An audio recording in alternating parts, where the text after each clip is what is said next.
Hey Real Manhood, it's Andrew Stone here, coming all the way from Brisbane, Australia, to speak into your leadership journey right now.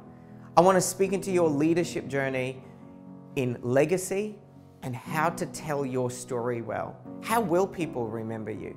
If you're watching this right now, just hit some likes when you know that you were called to something great. And it is so great to be able to speak for my great friend, Dwight Taylor Sr., and this whole space of young men in leadership. My dad has a really interesting story.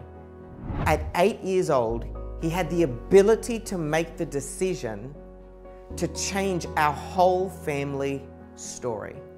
See, my grandfather was in the British Army during World War II. But when he came back, he had severe alcohol issues. And so he would come home from different places and different jobs, and he was a high-end structural engineer, and he would come home from his jobs, or sometimes he'd disappear for a week, and he would come back completely intoxicated. My grandmother had 4 children. My dad is the second of that 4. And he would come home, and one night, my dad, being 8 years old, Ian Stone, heard this rustling in the living room and things moving around, and eventually an argument, and then things breaking. And that woke him up from his sleep, and he walked out to see his dad standing over his mum with a mess everywhere, the smell of alcohol in the room. And whilst my grandfather never physically hit my grandmother, he was very close to, and the disarray in the house would have shown that. And in that moment, my dad stood in between his father and his mother with his fist up in the air as a little 8-year-old, with tears streaming down his face, saying, "You will not touch her." He tells this story that this was the defining moment for his whole life, where he made a decision that I will never be like my dad. See, each one of us has a story. I'm standing here today because my dad made a decision as an 8-year-old. Now he has grandchildren. And the stories they will tell about their grandfather is very different to the story I tell about mine. So I had this great friend who's this amazing musician. And she was leading this big team at a big event.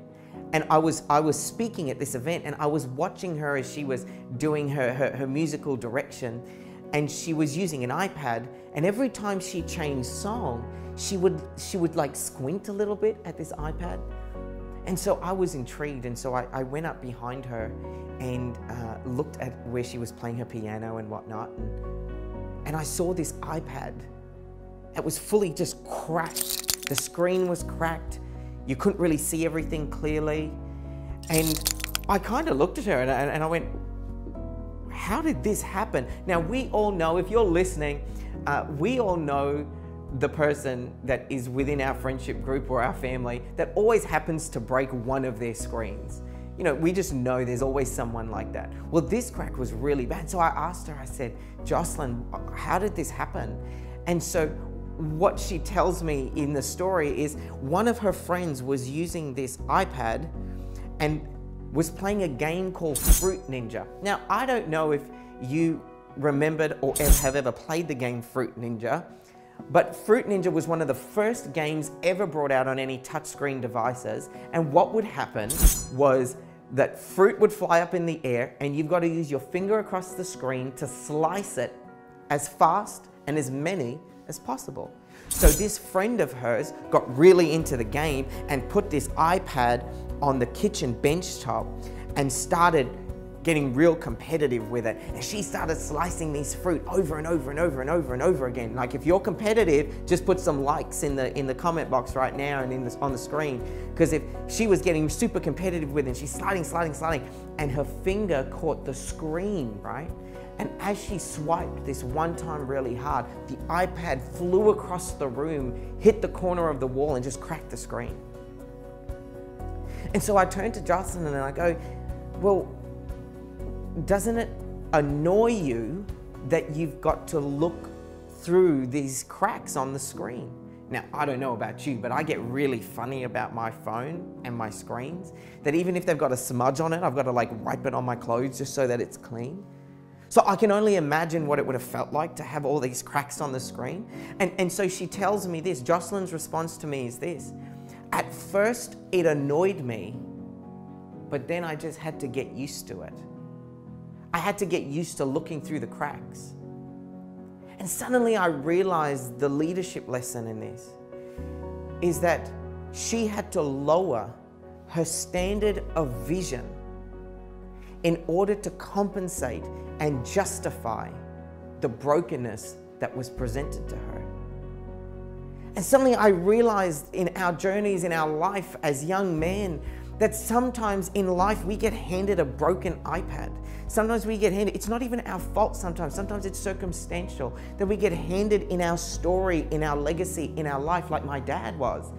You get handed this broken iPad and we have a choice. What kind of leader will we be if we don't do a legacy reset?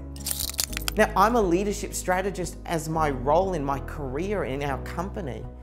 This is what we do for a living, but I want to tell you right now that we can come up with the best strategies, we can come up with the best coaching, we can come out with all of that great stuff, but if we don't fix the brokenness in the iPad, all we do is multiply it, and we lower our vision every time the broken iPad gets handed over from generation to generation.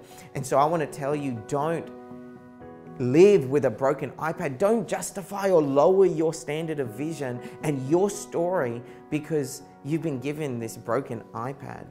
Let's do a legacy reset. If my dad can do one as an 8-year-old and he did it and it changed my life, it changed my kid's life, what could you do?